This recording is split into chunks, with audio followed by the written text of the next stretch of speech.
Good morning, everyone. This is another of the Abel Marketing's Facebook Lives, and I have today with me Jordan Eaton, the CEO of Boss Assistants. Jordan, how are you? Hi, I'm doing pretty well today. How are you? Good, good. So let's just dive right in here because I did some background and research on your business and I have the questions here in front of me. We shared those in the chat.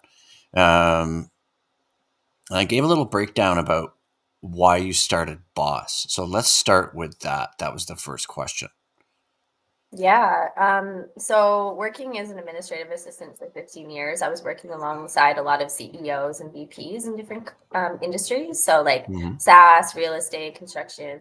And I just saw this gap of them being so stressed and struggling. And I saw like all of the things that I was able to help them with and take off their plate. And I was like, this is so needed because every day there's a new entrepreneur starting. So it's really Mm-hmm. a great field to be in. Right. And so that was my second question too. Is like, when did you first work in as an admin assistant? Uh, like when you first started, I think your website says 2005, correct? Yeah, it's been a while. So yeah, about like over 15 years now. So Okay. Okay. So when you're looking for clients, and obviously the purpose of this is to help promote your business. And one of the questions I sent you was, when working with a new client, how do you get started with them?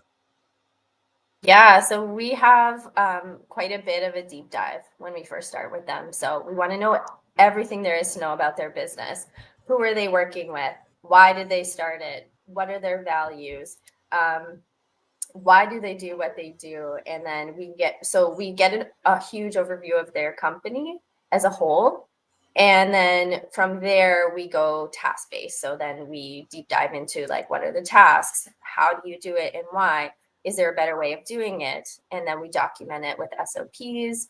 And then then they have everything in writing and we create videos for them. And then but I'm not sure if other assistant companies do this where they actually sit down with the owner and ask them about their business and really deep dive into their why and their values, because I find it so important. If you're working alongside someone, you need to know like who they are as a person, because entrepreneurship and your personal life is going to be there's going to be some a little bit of a a line there where you need to know like, how do they work better, what's their communication style and all that kind of stuff. So like really deep diving into their business and them is important for us.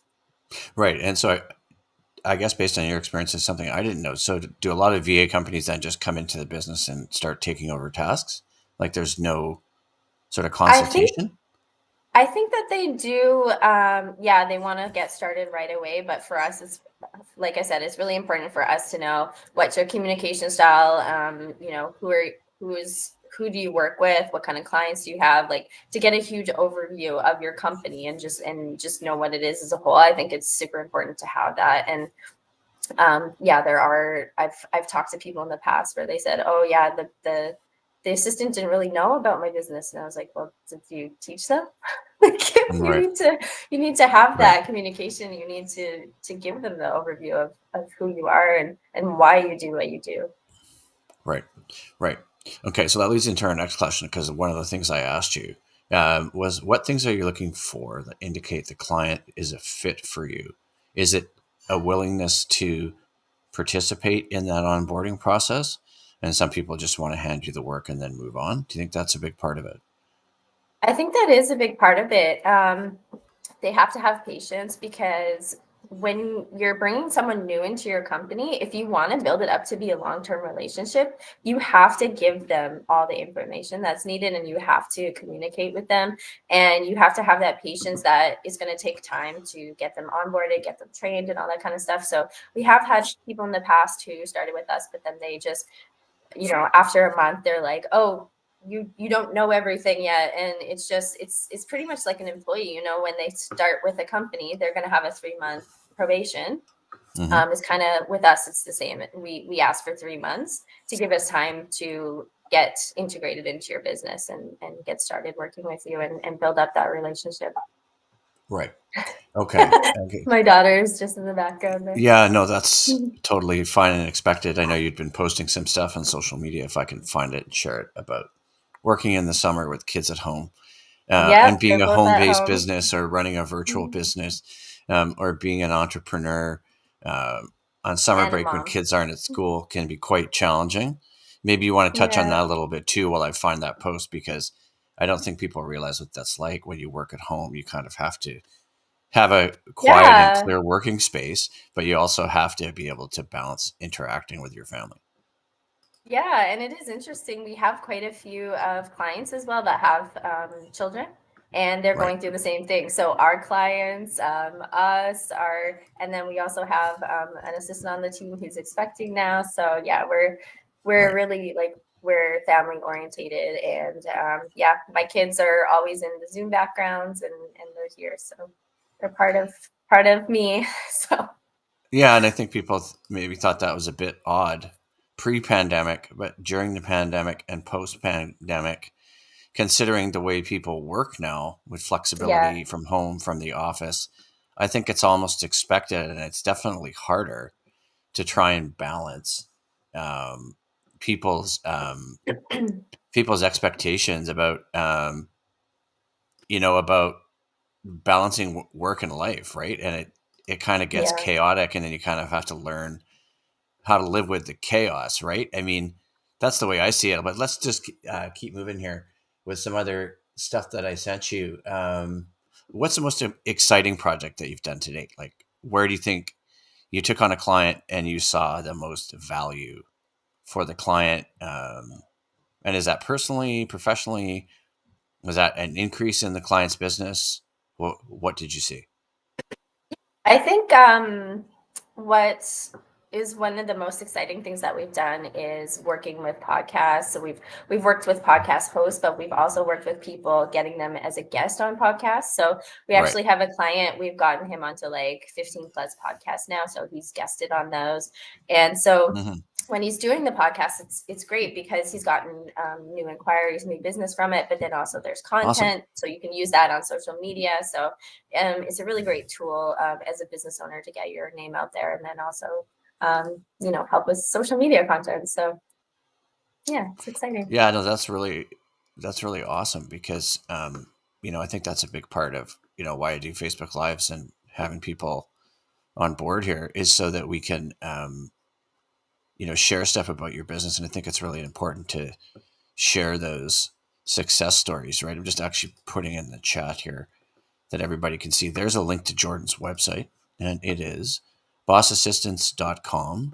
And I'm going to share that while we keep chatting. But one of the things I wanted to hit upon too that we talked about last week when you and I were in a networking group, and Yeah. we were talking about an interesting idea related to thought leadership and how you help your clients, or how you're going to be helping your clients with thought leadership and what that entails. Yeah, so we do have a program that we have a few clients are on right now. So helping them create content for LinkedIn in a thought leadership setting. And then also helping them with like writing blogs, writing different kinds of articles that really helps with your credibility. Um, Right. yeah, just building up, like, content is king now. So I mean, if you're not putting things up there, then it's a hard way of building trust, not building trust with your clients if you're not able to do that. Right, right. Yeah, no, I think that's really important. So how do you guys do that? Do you mind sharing a little bit about what that entails in terms of, Yeah. like, obviously you have to have a relationship with the client first. Um, are they maybe a client for a while? Um, you have an assistant working with them, and then they move to the thought leadership piece. Is that how that works? Yeah, like the deep dive that I mentioned before is a huge part of it. It's a great starting point, and getting to know their business, and then also, yeah, reading through some of their previous stuff that they've done, and getting a taste for what kind of voice they have. Is it professional? Is it casual? All that kind of stuff. And then, yeah, of course, knowing the target audience, the pain points, and then how exactly you're going to give them information. What kind of information do they even want to read? So, yeah, there's a lot of research that goes into it first. And then yeah, we usually work with them at least like a month or two, and then we get started on the content portion piece. Right. And I imagine if you've taken them on as a client and doing other work for them and you know their business and you Yeah, know how they work, a writing lot of them content is do. kind of, Yeah, it's kind of like a doing lot of market them research. A lot of them want the administration portion too, like so they want help with managing their emails and their calendars and client contracts and all that kind of stuff. So yeah, we usually get it a little bit of insight what the business looks like first, and then we start doing social media management and content and stuff for them.